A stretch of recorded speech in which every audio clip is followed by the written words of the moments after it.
Gaza पट्टी या Gaza strip बेहद घनी आबादी वाला जमीन का एक टुकड़ा जो पिछले 6 महीनों से इजराइल फलस्तीन के बीच युद्ध का मैदान बना हुआ है।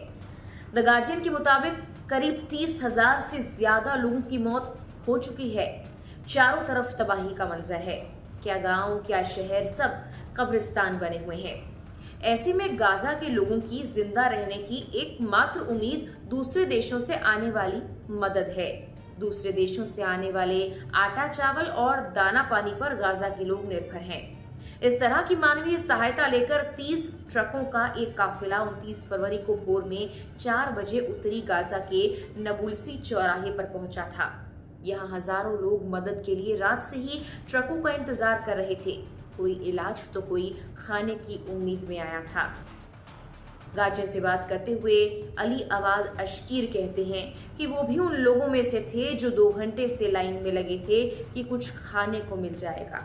ट्रक आने शुरू हुए तो उम्मीदों को थोड़ा बल भी मिला, लेकिन उसके बाद वहां जो कुछ भी हुआ वो बेहद खौफनाक था।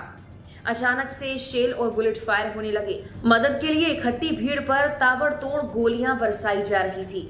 भगदड़ मच गई और जब फायरिंग थमी तो मदद की उम्मीद के साथ इकट्ठा हुए 100 से ज्यादा लोग लाश बन चुके थे।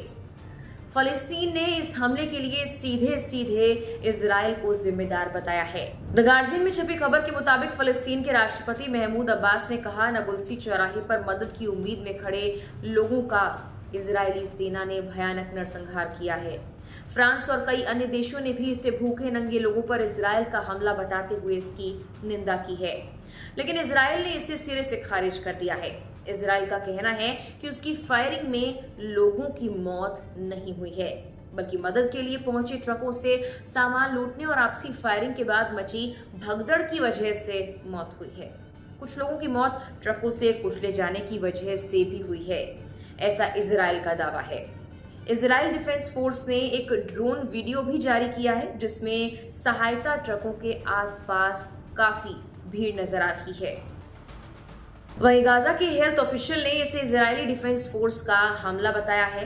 ऑफिशियल्स के मुताबिक अब तक 112 लोगों की मौत हो चुकी है, जबकि 250 से अधिक लोग गंभीर रूप से घायल हैं। मदद की आस में इकट्ठा हुए लोगों पर इस हमले की पूरी दुनिया में चौतरफा निंदा हो रही है। कोई इसे नरसंहार बता रहा है तो कोई इसे इंसानियत के लिए कलंक। भारत सरकार ने भी इस घटना को काफी स्तब्ध करने वाला बताया है। विदेश मंत्रालय की ओर से जारी बयान में कहा गया है, उत्तरी गाजा में हुई मौतों पर भारत काफी दुखी है। बीते दिन 29 फरवरी को मानवीय सहायता डिलीवरी करने के दौरान उत्तरी गाजा में हुई मौतों से भारत काफी दुखी है। आम लोगों की इस तरह से मौत और गाजा की स्थिति अत्यधिक चिंतनीय है। हम सुरक्षित और समयबद्ध मानवीय सहायता का अपना आह्वान दोहराते हैं। इस घटना पर अमेरिका का भी बयान आया है। राष्ट्रपति जो बाइडेन ने कहा कि अमेरिका घटना को लेकर इजराइल और फलस्तीन दोनों के दावों की जांच कर रहा है। बाइडेन ने कहा, यह रक्तपात 10 मार्च से शुरू होने वाले रमजान से पहले दोनों देशों के बीच लड़ाई रोकने और इजरायली बंधकों को रिहा करने के लिए हो रहे समझौते के प्रयासों को जटिल बनाएगा। व्हाइट हाउस ने इन मौतों को बेहद चिंताजनक बताया। अमेरिका ने हवाई जहाज के जरिए गाजा में मानवीय सहायता एयर ड्रॉप करने का फैसला भी किया है। इजराइल डिफेंस आर्मी ने विजुअल्स भी जारी किए हैं जिसमें हवाई जहाज के जरिए मदद सामग्री गिराई जा रही है।